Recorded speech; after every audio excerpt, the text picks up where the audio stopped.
the life of a bail bondsman. Out free on multiple felony bonds or PR bonds.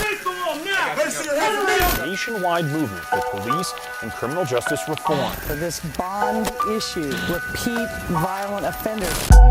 Bail talk, we talk bail. Bail talk, we talk bail. Bail talk, we talk bail. Bail City, Red Room, bail talk, we talk bail.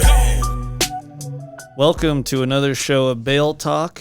I'm here with my co-host, Alex Spincieri, Bail City Bail Bonds. Mark Spincieri from Express Bail Bonds. Keith Jones from Bobby's Bail Bonding and Most Wanted Bail Bonds. Yeah, we wanted to do this show for a while. I've been excited since I knew you were going to come on, knew we were going to have some good laughs, some good story, and anyhow, let's get right to it. Do you know about the time frame your dad got into the business? Rough time frame? My father was Bobby Thompson. Probably, I want to say 74. Okay. 74, 75, maybe 76. 74. What was he doing prior to bonding? We owned he was a barber. So he owned the barber shop on Welton across the street from the office that we soon opened up. But yeah, he started off as a barber. We came from Atlanta.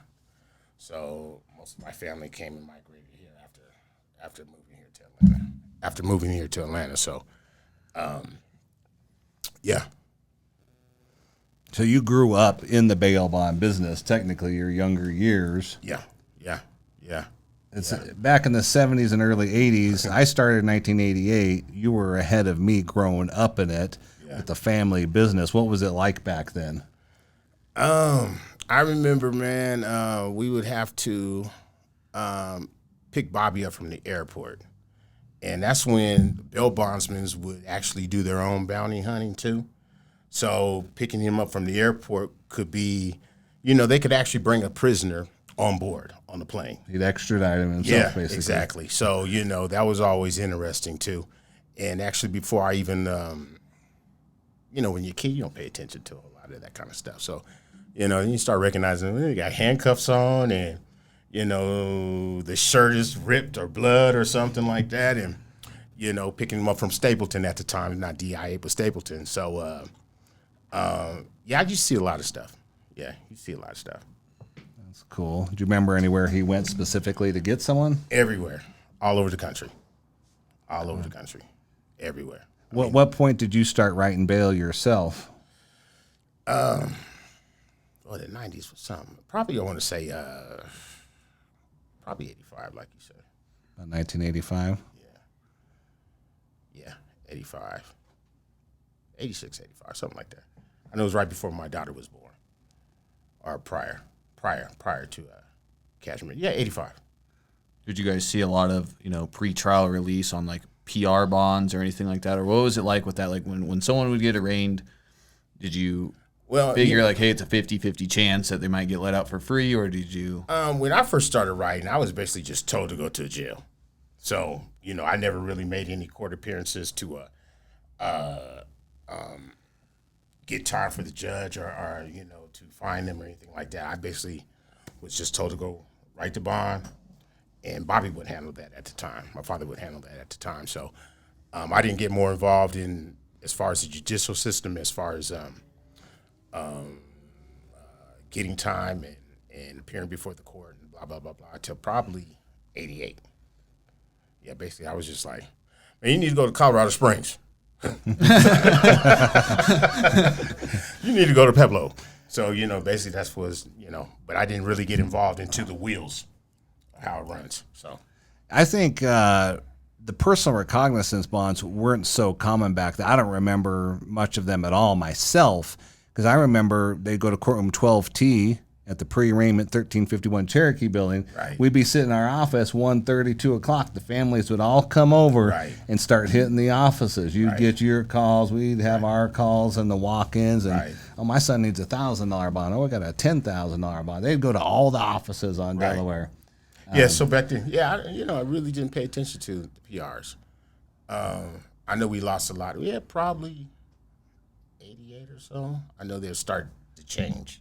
But there were more bonds back then. It was not bad. Oh Lord, yes. There was some bigger pie for us to all. Oh yeah. Oh yeah. Oh, yeah. It's kind of a different world now, and I don't think it's a good thing for public safety. But back then, we would all be sitting there, and everybody would get there. Everybody would be handing a clipboard. Give me a clipboard. Yeah. Fill it out. Here, ma'am. Fill this out. You know, I say back then though, it was more responsible. Like less people would skip court, or Yeah, because they knew. You know what I mean? At least as far as my father was concerned, you know, if you skipped the bond, yeah, you had to pay. No, Bobby and Keith were going to come get you. yeah. So you know, it wasn't. You know, it was more responsible. You know what I mean? And then when you're dealing with a certain clientele, you want to make sure that you enforce that. So you know, if we didn't pick you up, somebody would pick you up or what have you. But yeah, things just change after a while. So I mean, Bobby knew people. yeah. His whole lifetime, probably. Yeah, you know, to be a really successful bail bondsman, I believe is that you got to be from where the people that you're getting out of jail.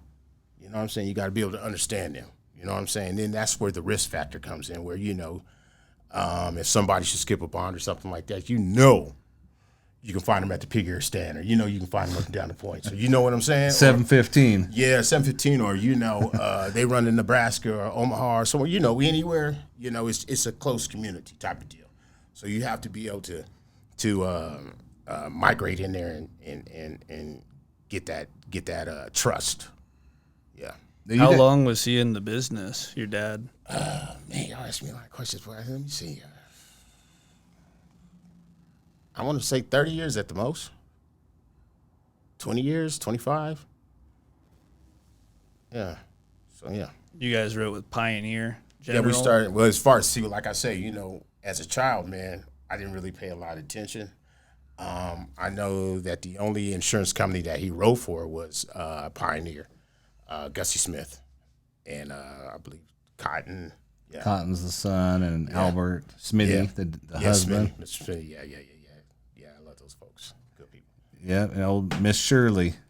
Miss Shirley getting our Anybody report. get contact with her? Is she still around? What's going I on? think she might have passed away. I believe. Okay. She was a great lady, boy. Oh man, she was the buffer between the insurance company and us guys on the street. Yes, you go see Shirley, and Shirley would do your paperwork, collect your monies, and you be know? your mouthpiece and your spokesperson. And yeah, you can come get that power now, Keith. Yeah, Miss Shirley was great, and old Bobby, he was a immaculate dresser. Yeah, you know, considering where he grew up from, his grandmother raised him, and you know, I think when you come from not having anything, you kind of can't wait to get something. And you know, my sisters tell me that they used to make fun of him because so poor as they were, she used to go walk up and down the highway and look for roadkill, and that's how she fed him. Oh wow! So yeah, she spent a lot of time doing what she had to, and I think that was a reflection on Bobby, you know, to make sure that hey, I get some money, you know. That was his childhood in Atlanta, you said? Yeah. I mean, you know, I can remember this, you know, Mercedes with the rotary dial phone and. Yeah, when the phones first came out, yeah, boy, $5 a minute or something. Yeah, you know, with the rotary, you know, looked like the phone on the wall with the cord on it. You know what I'm saying? So, yeah. Yeah, I bet, because I got in the business myself in 1988, and I never knew what a bail bondsman was. I was working at a gas station in Wheat Ridge. Right. And I met several bondsmen at once. One of them was, is it Bill Black? Yeah. The older black gentleman, too. Yeah. He had a motor home. Yeah. Yes. Was it a Lincoln? Yes. And he had the dial phone, too, the same thing. And he had his bumper. I'll remember this bumper sticker. You know, this 30-some years later. You can tell the men from the boys from the price of their toys. Man. And I didn't know what a bail bondsman was. Right. And so there was that customer at the gas station. Then John Kunkel was coming in, and he had a 4x4 like the Fall Guy. Yeah. Lee Majors and the Fall Guy. The truck with the big tires pulling his boat to Lake Powell. and telling me about bail bondsmen. And I'm like, okay, whatever. I got to keep working. I'm the assistant manager at the gas station. Right. And then all of a sudden, Frank Palaio came in with his brand new Honda Prelude and his Rolex on, and he needed some bondsmen. And by that time, this is a short period of time this all happened, maybe a few months. He needed some bondsmen. Right. And so I ended up giving my notice to the gas station. College wasn't working that well for me. And I think it was academic probation, possibly. Right. And so I ended up working down there. That's when I met you. Right. 1988-ish or so. Yeah, man. That was, yeah, wow. I remember Black. I remember the bumper sticker. I remember the mobile home. Yeah, you're jogging a lot of good memories, man. Because, I really didn't understand what my father did. I was like, well, that's my mom. What's the gun and shit for? What's going on? What's the water money and and the handcuffs and shit. So I really didn't, okay.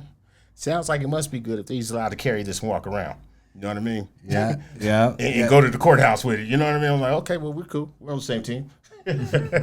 But I didn't really have a clue till as I got older though. But it was good times. Do you think you as a child, since you didn't really know what was going on, what do you think most people, do they know about the bail system, like just your average folks? You think, they know when they need you, but they really don't know about it? Do you think there's a lot of education maybe needed on it? The only people that really know about the bail bonding is the people that need you.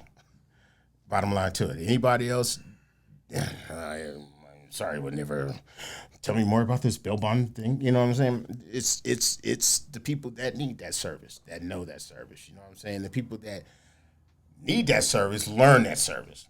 You know what I'm saying? So it's always, it's anybody can go to jail. Sure, anyone. Yeah. So doctors, politicians. Yeah, absolutely, man. You'd be surprised who's in that tank. Yeah. Yeah. Now I know you guys knew so many people from years of service and your neighbors and referred from the family members. I don't even remember did you guys do a lot of the Yellow Page ads, or was it just kind of people you knew was your main thing back then, wasn't it? Like I said, to be successful in that business to a large extent is that you have to be, those people have to know you before you was this.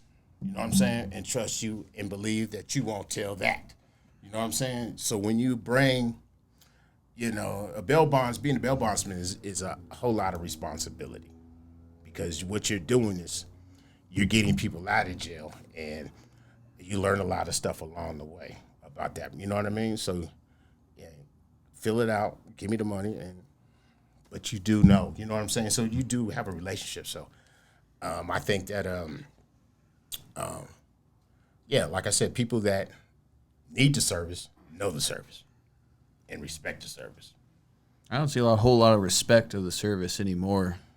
It's the problem, PR bonds, jacked up the service where it's, some people, they'll go to court, sure, no problem, headache-free money, I think people don't give a shit anymore. I think that's just with the PR bonds, the whole, criminal justice reform. People aren't scared to go to jail. I think back then maybe people were scared to go to jail. From what I know since then, and now that I know how it works now, there is, it's taking the money away, the system, and keeping the money in the system. So that's probably where you probably feel like nobody cares. It's probably judicial. Do you think the system can handle what bail bondsmen can do? If they did a full-on overhaul, do you think that they'd be able to sufficiently bring these people back to the courts? Well, see, that's my respectable point, though. Yeah, that's my point, though. Back in the day, responsibility to get these guys, and I think I grew up around a product of a dying breed. You dig what I'm saying? So where they didn't take the issue so serious. You know what I mean? I think probably maybe here, but back then it was I'll come get you out of jail, $100,000, $200,000 bond, but you understand that you're gonna have to go to court, and if you don't, we're gonna find you. If we don't find you, somebody gonna find you. So, you know, it's different, I think, now. And then you bring the judicial and what I've been reading a lot, because I've been out of touch with this for years. So I know that it's always been some kind of issue about the industry being taken away and the courts and taking over and giving the PR bonds and what have you. So do I think I really can't say, man. I know that if we had the bail bondsmen that were yesterday here today, I think more would be brought in, you know. So, you know, and then when you bring in the system that comes in there and gets in the middle of you guys' job, then, you know, handcuffs you guys now, right? Yeah. So.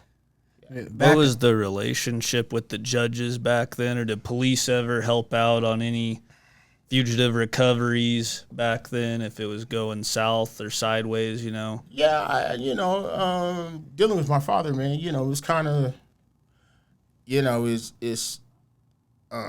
was more of a hassle to call the police, and you have the credentials, the warrants and everything. And when you're dealing with those kind of situations and you just want to grab them, get them, and take them downtown. You know what I'm saying? So I never had a bad experience with the police because I never really tried to call them. But when I did, though, you know, especially going out of state, you know, my father always taught me to check in with that particular district that you're going and show them who you are and show them what you're looking, you know, who you're looking for, and so that they don't get that phone call that someone's being kidnapped. Oh yeah, that's a bad call. When in fact it's not being the case, you know. And so I've really never had a bad experience with the police as far as them helping out, you know. And then to be honest with you, I never really had. There's a couple judges that I believe back in the day that you get a week, don't come back. Well, yeah, Judge Spriggs, 10 days to pay $10,000 or whatever. And Humphnagel. Yeah. Oh, yeah, she was tough, too. Yeah. We passed some laws since then, luckily, to get us more time than that. But those were judges, unless you had some miracle story, you know, they're in the hospital, here's the proof. You were paying it. Oh, my God. That was hard. I still have visions of her. It's like it's a nightmare. 20 years later, you have the nightmare. You wake up. Yeah, man, because it would be money on the hook. You know what I mean? And it's like you might as well not even show up.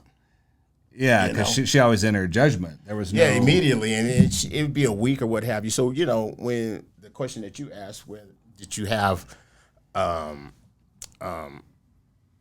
other side working with you? Of course, and I would like to.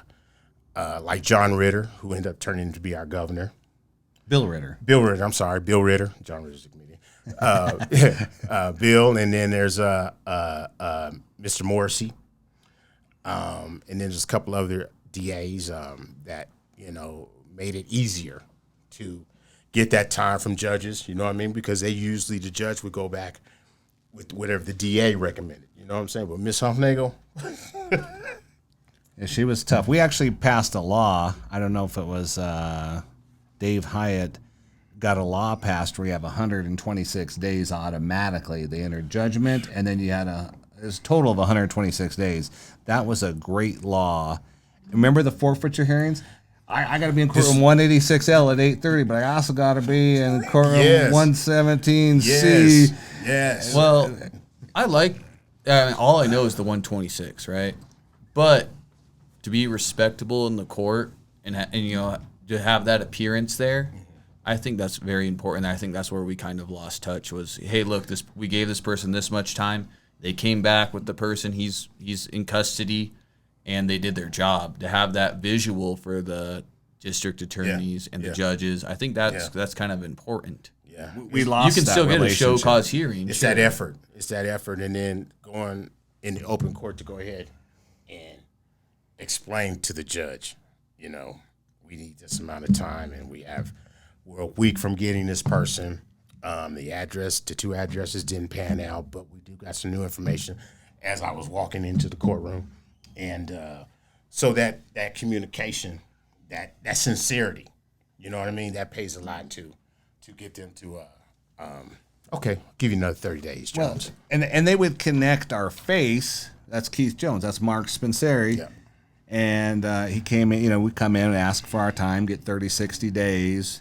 And then we would catch them, drag them in handcuffs, and they would see, hey, there's that guy who disrespected my court. Right. And so they got to know us. And I do miss that relationship, the name familiarity and the respect. And they would actually see us doing our job. So the 126-day thing did take away that connection and the relationship, and they would see us bringing them in. So that's kind of a downside. But when you had to pay $10,000 in 10 days, that was a difficult situation to get through, too. And that's probably the difference between yesterday and today, that appearance. So the 120 days, I wish we had that. We have to get out of bed, but still, it's in that industry, you realize that it's kind of more like, I always hear, Keith, you procrastinate, but I'm always on time. So with the bail bond industry, I learned to procrastinate, but then what they call it, the last hour, and so many times that midnight run. Yeah, exactly. So many times, man, you come in, get off the plane, or come from the points, or come from on the north side or whatever, and everything's ripped off on you, but here he is. You know what I'm saying? You're welcome. Yeah, so that paid a lot of dividends as far as with the judge. You know what I'm saying? It's the effort. Because then at one point in time, it's just bail bondsmen coming there with, have you ever told this story to the judge? Have you ever told this story to the judge? And let's try this one. So, that personal connection, that relationship. I'd go as far as saying some of these judges don't have a clue how the bail all works. Obviously, they don't show up, they pay, there's reason to go. But some of these judges don't, when they're sitting a PR bond, hey, that's just as good as a bail bondsman.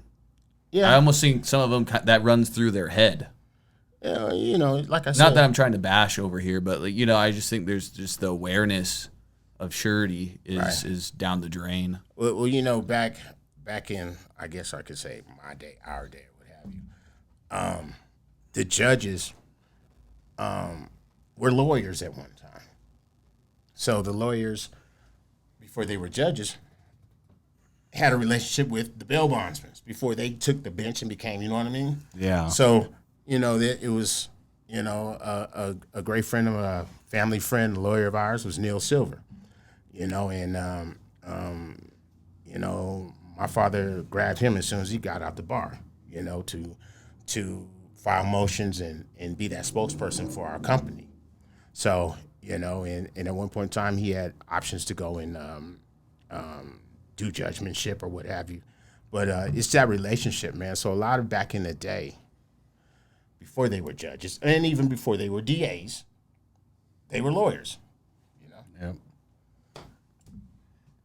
So I remember the good old days, and Keith and I come from a little bit different background. I grew up in Arvada, and he grew up in the business, so I was new to it, and I was very naive. Now, he grew up in it, and his dad was doing it, so he had a little advantage there. I remember having a skip of mine. The guy was messing around and wouldn't comply, so we kind of we office shared, right? There was probably 6 of us in that office. And I want to tell you this, man. That was one of the funnest times when we shared an office together. Those were good times. Yeah, man. Those were with your brother. I mean, and Frank Palaio. I mean, it was just, we looked after each other as far as business wise. If I had a client that was coming down, you would take the time to have them fill out. I mean, I really do miss that teamwork as far as even being competitive in the business. We looked out for each other still. Exactly. So it was like a WeWork or like a Regis office? It was the original one. The original WeWork. Sure. All right, sit down, ma'am. Here, Keith's on his way here. And you can fill out this application form, and it was. He should be here. He's gonna be here soon.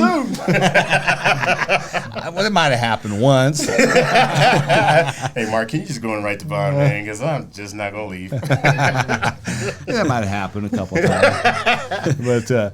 So it was a good time working together, and I was very naive. I remember we used to hire some bounty hunters. I can't remember, what was the older black gentleman? Was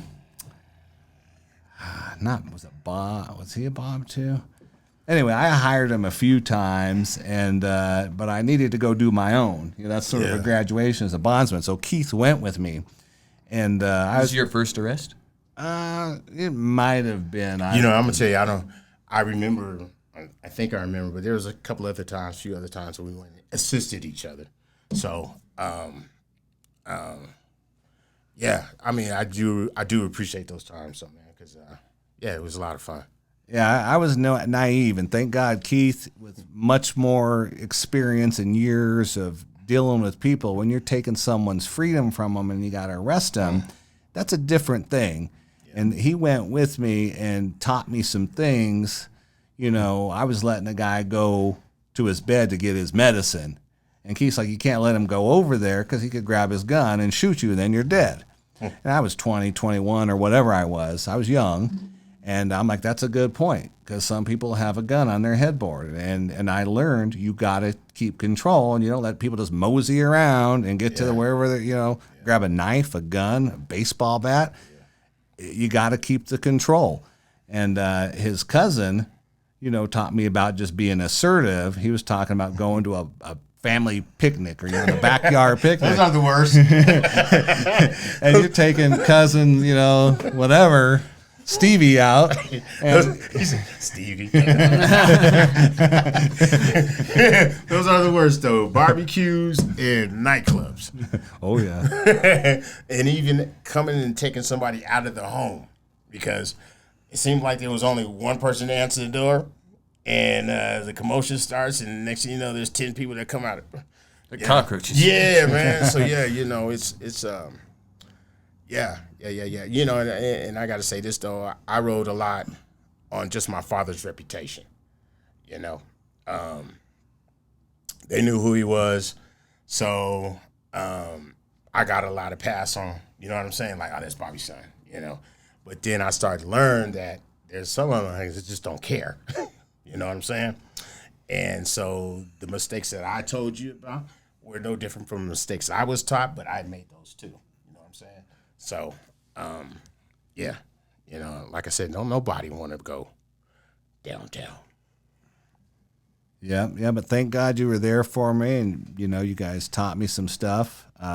Could be the difference between life and death, truthfully, and it's more dangerous now in a lot of ways. I imagine. Although there was plenty of risk back then. You gotta keep control of the situation. Yeah. Here's the deal: you got a warrant. You didn't go to court.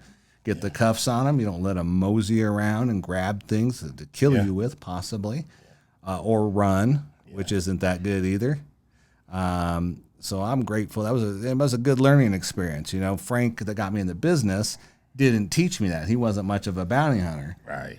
In my opinion, that wasn't his thing. Right. So you gotta learn, and you gotta be safe, and you're there to do the job. It's not a negotiation. Can you come with me? Well, I had a situation where we get in the house. The house is secured, the back door, blah, blah, blah, blah.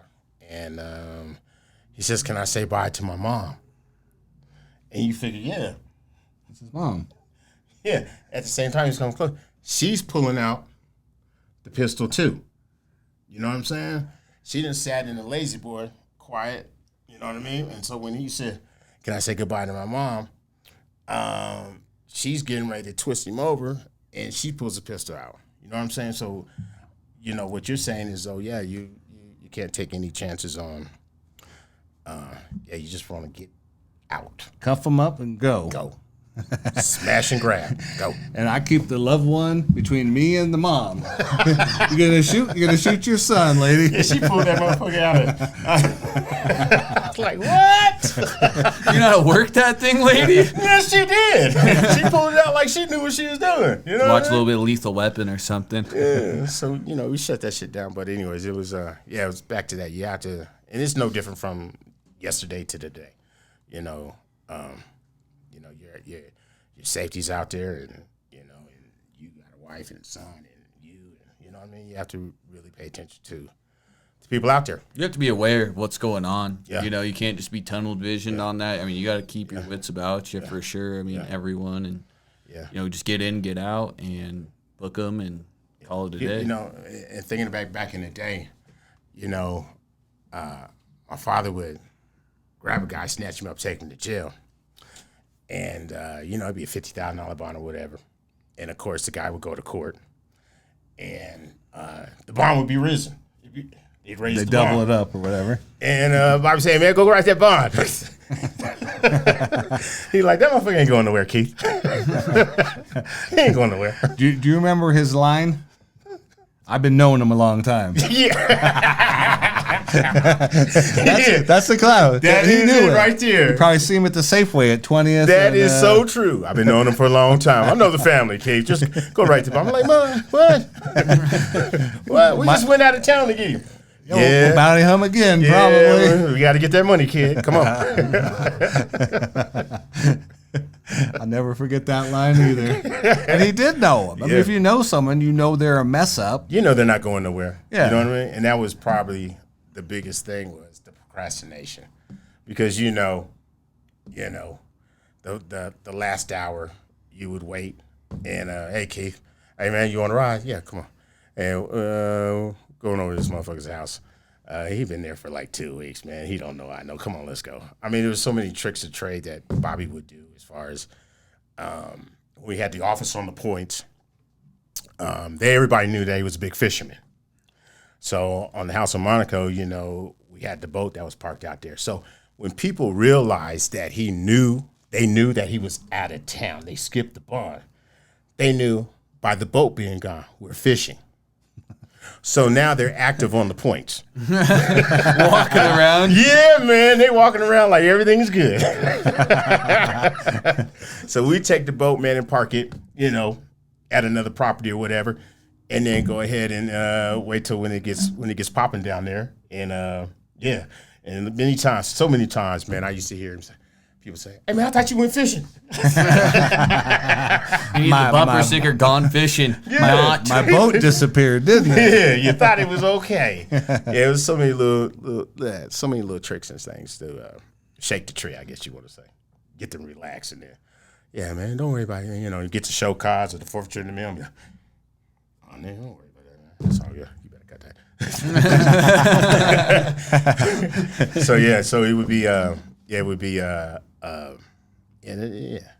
You got it. I know. I know. Don't worry about it. It's all good. You got any of your favorite stories of either bounty hunting or most memorable experiences or anything you can think of? So many, man. I can't really, the ones I'm just telling you right now are just like the top of my head. But when I get home and lay my head on the pillow, or when he's since passed, so, I start thinking about, a lot of stuff that I would go with him. You know what I mean? And he'd be like, wow, okay. And, well, actually, there's one. We was on the office on Welton. We had the office on Welton, and the guy that we were looking for was at the 715. And I came into the office, and Bobby had just got off the phone, and he goes, hey, man, you got your pistol on you? I was like, nah. And he said, I ain't brought mine. And I was like, okay. So I said, what's going on? He said, man, the motherfucker that we're looking for is on at 715. He goes, come on, let's go. So instead of driving, we walk. But I do remember this, man, and I might get a little emotional, but anytime I was with him, I felt good. There was nothing that, you know what I'm saying? And after learning, picking him up from Stapleton Airport, or he coming home in the middle of the night with, blah, blah, blah, blood on him and whatever, I always knew that, everything was good. But so this particular situation, like walking tall. Yeah, I don't know shit about up. That. Yeah. But, yeah.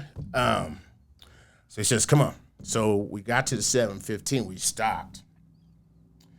And he goes, hey, man, put both your hands in your pocket. And keep your hands in your pocket, but take your right hand and make it like you got something in your pocket. And I had a jacket. It was a jacket, so he took a step back and took a look, and he said, all right, keep it like that.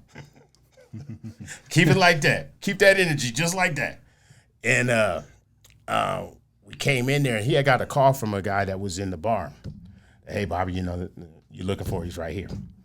And we didn't have the picture or the warrant. So, and the tool to make everything righteous. So, just his thought process was like, hey, step back, look. And he grabbed a newspaper and he played the newspaper like he had a pistol in the newspaper. And he said, don't sit down, you need to stand up. And so the guy that gave us the call had told Bobby that I'm going to stand by him. And then I'm going to walk off. And that's your man. And so when we came in there, it was just cool just to watch my father at work, you know what I mean? But to tell me how to do it, you know, and to believe in me, you know what I'm saying? So that confidence that he instilled in me, you know, resonated. But also, too, it doesn't cost you shit to listen. Listen. No, you got to listen to the wise. You got to listen. You got to listen. And as the guy walked off, dude slid into the booth, and Bobby slid right on next to him and said, hey, man. And I'm just standing there trying to look hard. I done clenched my hands, so, you know, I think I might have had a carpal tunnel or some shit, you know what I'm saying? And then we didn't have no handcuffs neither. You had to walk him. Yeah, so don't make me shoot you in the back. Keep walking down the street. Yeah, that game right there. But you know, once it was, you know, the guy knew that, you know, and yeah, so just little things like that. Little things like that. Yeah, that was probably pretty cool working with your dad like that. And yeah, man, it was yeah. Frank Palaio was kind of like my adopted dad, you know, the guy in the business that got me in it. But he was so conservative, and you know, he didn't really bounty hunt or anything. Yeah, that's an important part of this business. Yeah, that's you know, I think probably, I can't say that, but I think as the industry changed, you know, everybody was getting their bonding license. You know what I mean? This is how old I am. The yellow pages in the phone book was like this. Now it's like that. You dig what I'm saying? So a motherfucker that you would see,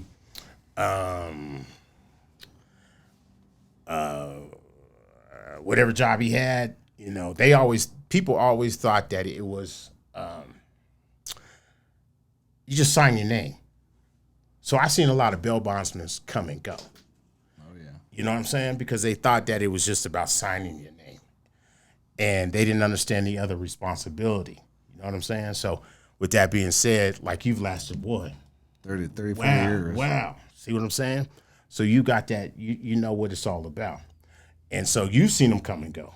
Oh, yeah. So you were able to see, I was able to see, you know, like, and then, yeah, man, I got my, you know, come up in my face. Yeah, I got my bonding license, man. I'm writing bonds. Like, look at me. And I'll be like, we'll see how long that lasts.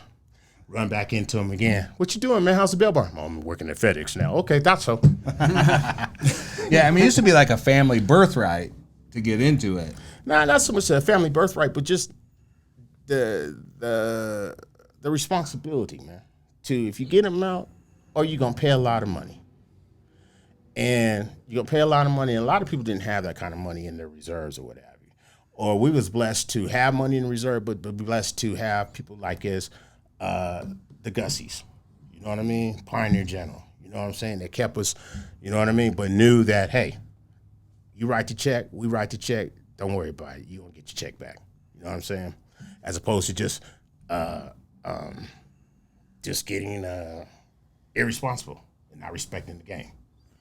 So, yeah, that's. I think that's probably the biggest difference. And I think this is why the courts or the judicial system has changed as far as now it's PR. And then they see all the money that's going out the door that they can keep in. You know what I mean? So, yeah, it is what it is. Were there any of your other family members that worked with you and your dad, or was it just you and your dad? Yeah, just me and my dad. I was the only one he could trust. Y'all heard me. Yeah, so yeah, it was good times, but a lot of work though, a lot of work. And then he ended up retiring in the late 80s or 90s, or when? 90s, I want to say like 95, 96, 97, something like that. 98, I think after the Broncos went to the Super Bowl or some shit. Something like that. But it was like that. You know, and you know, what changed though too in the business was, you know, 15%, 10%, everybody 5%, 3%, 2%. You know, the money was, you know, going out the door, and I think that might have had a lot to do with, you know, everybody and their mama, like Bobby would say, everybody and their mama got a bonding license now. You know, writing bonds, but ain't, you know what I'm saying? And now, you know, what people would respect is they bring that 10%, that 15% in. But now you got somebody 5%, 3%, you know, or now they financing bonds. You know what I'm saying? So, you know, it started to lose its royalty effect to it. Because you know when you was a bail bondsman, and you realize that too, and you do too, is that, you know, you're a big deal. Ain't nobody, you got the keys to the jail. You know, you have the keys to the jail. That's a hell of a responsibility to have. I mean, that's something special, man. You have a key to the jail. When people are giving away the keys, and they're not worshiping or not honoring the keys. You know what I'm saying? And you know, I know that there was a few people that got their bottle license when I was coming out of it, and you know, it was always going to be that thin line that you're gonna write bonds for your friends, and your friends are going to misuse you. Do you realize now you have to go get that person? You have to go get that person and bring them back to jail. So, man, that's a lifetime friend. That's a family friend. They mama grew up with your mama, vice versa, blah, blah, blah, blah, blah, blah. And then you find out if you got it. You know what I'm saying? If you got it. And a lot of people, man, I can't go pull no gun on somebody that, you know what I mean? But you sure can't have no problem writing that check, you know? And then next thing you know, you wrote enough checks, guess what? You're out the game. So, you know, in this business, you guys will realize that you really don't have a lot of friends. Well, friends, they take advantage of it, and my deal is business is business. Yeah, relationships. You can pay me, or you can use the other guy. That's fine. Or you can sit there, you know. Yep. But you know, it's that kind of scenario where you know every good deed goes not unpunished. So you know they go to court, but sooner or later, I'm not going. And you know, I had a relationship with this person. You know what I'm saying? The family, the woman, you know, they come and write the bonds and it skipped on me on the $50,000. You know what I'm saying? I did bigger bonds than that, you know, so it's always a timing. So you realize that, hey, man, you know, business is personal. Oh, and then they hate you when they miss court, and you got to take them to. They're the worst person in the world. You're a bad friend for that. Yeah, right man. now. Yeah. Hey, I was gonna lose 50 because of you. Yeah, they don't get it. You know what I'm saying? So, you know, that's when you. Yeah. Hello. You gotta get that on the soundboard. Hello. Hello. Tell your friends about me. So yeah, it is what it is, though. Yeah, I remember, you know, it's a little different world now. I'd go to Sam's Club, and there was a family that I bonded, you know, half the family probably.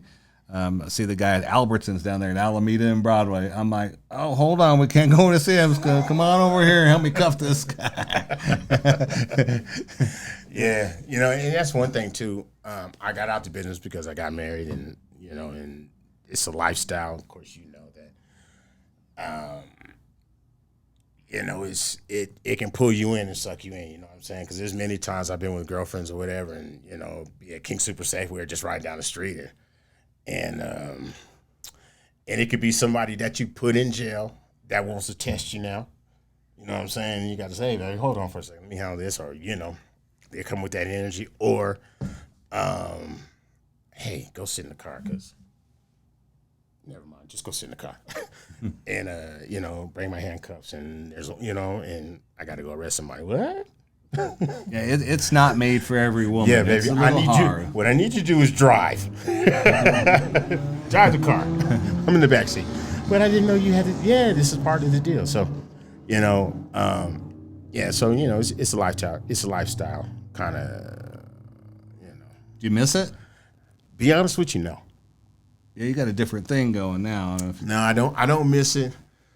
It's a rat race. It's never ends. Yeah, I mean, the way I guess my perception of the industry now is that it's 120 days, you know, and you get that right off the books. And I believe Don't forget the 6. Yeah, I believe many of the judges, I think many, when I was getting out of it, they were starting to go to that. But you have to remember, I was dealing with Lynn Helfnagels and Spriggs. Yeah, Spriggs. Richard Beard, Spriggs. Beard, yeah. right? Like a bulldog. Yes, yes. The memory's coming back. So, yeah, but honestly, now I don't miss it. I miss having free dinners every once in a while in places and shit. You know. Yeah, you get a free meal, someone treats you. Yeah, you know, when you're getting people out of jail in this industry, they all come from different walks of life. So you always get that I owe you one, you know, the perks or whatever, you know what I'm saying, too. You know, and, you know, I still have those, you know, hey, Keith, what can I do? Blah, blah, blah. But, you know, as you go, as all you know, that it comes with, you know, a little prestige with it. You know what I'm saying? So you get a lot of, it's responsibility, though, too. You know what I mean? So it's okay to use, but don't misuse. And so you kind of want that from the same people that you deal with. You know, use me, but don't misuse me. Go to court, blah, blah, blah. You know what I'm saying? So, and that should reflect on you guys, too, when you're doing business. You get a good night's sleep now? Oh, man. Yeah. I remember you guys at Yellow Page you guys had a home phone. You had the home phone in there with the answer machine and an office line, wasn't it? Yeah. So you'd have that home phone probably ringing all the time. Oh, man. Well, you know, on Monaco, you know, Bobby had 3 phones. So one was a home phone, business phone, and one was phone for, like, the family itself. You know what I'm saying? So, and then, you know, things changed to the mobile phones. And, you know, back when I started, you know, it was the pagers. You know what I mean? Yeah. And I used to go around and around with my father, like, hey, man, hey, Keith, what's going on with this pager shit? I said, this newest thing. No, man, you need to get this money, man. You need to answer the phone. You know, and then it became the caller ID. Remember the caller ID that said on the box? Yeah, so, you know, you know, Bobby used to tell me, hey, man, if you want the phone to stop ringing, answer it. So, if you want to get money, man, you got to answer the phone. So, he was always a disciplined guy. Like you guys were very disciplined to be in the office all the time. You know what I mean? And I started, you know, forwarding the phone to my mobile phone. And so many times me and Bob used to go back and forth. Hey, man, I can't do that, And, so, you know, it's a disciplined job. So. Well, yeah, the cell phones were a great thing when they come out. You probably had the big Motorola brick, and then it went down. I remember then you went to the skinny one, right? Yeah, Slimline. Yeah, you seen the whole thing, and then I remember bag phone. Yeah, the bag. You remember the bag phone? Yeah, the one over the shoulder and shit. Really thought you was doing something. I was like, yeah. Hold on. Yeah, so yeah, and it's funny how technology has changed how we've gotten older and shit, but you know. I'm sure it's a big benefit for you guys, too, now, because you're doing a lot now, I believe, because I've been out of touch, you know, if I'm not keeping up with you guys, you're getting it on the computer now. Yep. Yeah, you know, if I did. Some of these deals let us do the bond online. Looking out a window this big. Sitting in jail because I just can't get that right. You know, so yeah. Things have changed, so but yeah, that was good freedom. Remember, you had the pager you were talking about. You get a 911 or what was the code for emergency? You got to get off I-25 and University. You find a payphone. Like this one got puked on. This one the handle's broken. When was the last time you seen a payphone? I don't think there's any more now. Yeah, so yeah, the pager and then like the mobile phone and you know, and that's one thing that I do remember when I first got aware of the business is, you know, my father had that mobile phone in the car. And I think there was one other bail bondsman at the time, Paul Carpenter, I believe. Paul was before me. Yeah, he was one of the first agents, I believe, for Gussie now. But I remember him having a phone. But I just remembered, and I remember I was told, your dad, you know, you got a phone in the car. Not even athletes around town got a phone in the car. You know, driving around in a Mercedes, blah blah blah blah. So, yeah. I think it was $5,000 to have them installed back then, and like $5 a minute. It seemed like the numbers I remember, but I could be wrong. And I was a kid. Yeah, it was expensive. But one thing, you know, I used to migrate back and forth from Alaska to here to go visit my father. So, you know, I know that there was so much money in that business then that it wasn't an issue for me to call Anchorage on the phone and hey man, hang up the phone, man. So just high and by. Sit on the phone for hours, talking to my mom or whatever. But yeah, So I can imagine the money, and I'm sure you guys are doing well because you've been in the game long enough. Well, it's more competitive now. I mean, if I had the knowledge back then that I have now, I probably could have done much better. I was pretty conservative back then. Frank taught me, just really tight underwriting, and it served me well. I didn't lose money it started rubbing off on me too. I said, let me watch this mark. I want the application signed properly all the way down to the bottom, and I want put some relatives there. Yeah, I want some relatives. I'm gonna call them right now, and the baby when's gonna be born? Okay, I need a delivery date. His social, please. Yeah, you know what I mean. I was like, okay. This motherfucker here, just sign there. Let's go. Like, Keith, have you seen these? These are applications. Yeah, I see that. I just need that promissory note signed. Everything else will work out. Two different worlds we came from. Yeah, just need that signature and a copy of the ID. Everything else will work out. I know where you live at anyway. Bye. All right, and that's going to conclude the episode. I appreciate you coming on, Keith. Absolutely. Hope we have many more. Thank you for having me. Good to see you again, man. You know, I consider y'all family. Your brother, John, your father, he was a brother to me. So I do really appreciate you guys including me on this from the bottom of my heart. Appreciate you being here. It's good to see you again. That was my It's been dude. too long. That was my dude. Said I'm about to clean it up, I'm about to roll it up, I'm about to pull it up, drip it drop like water.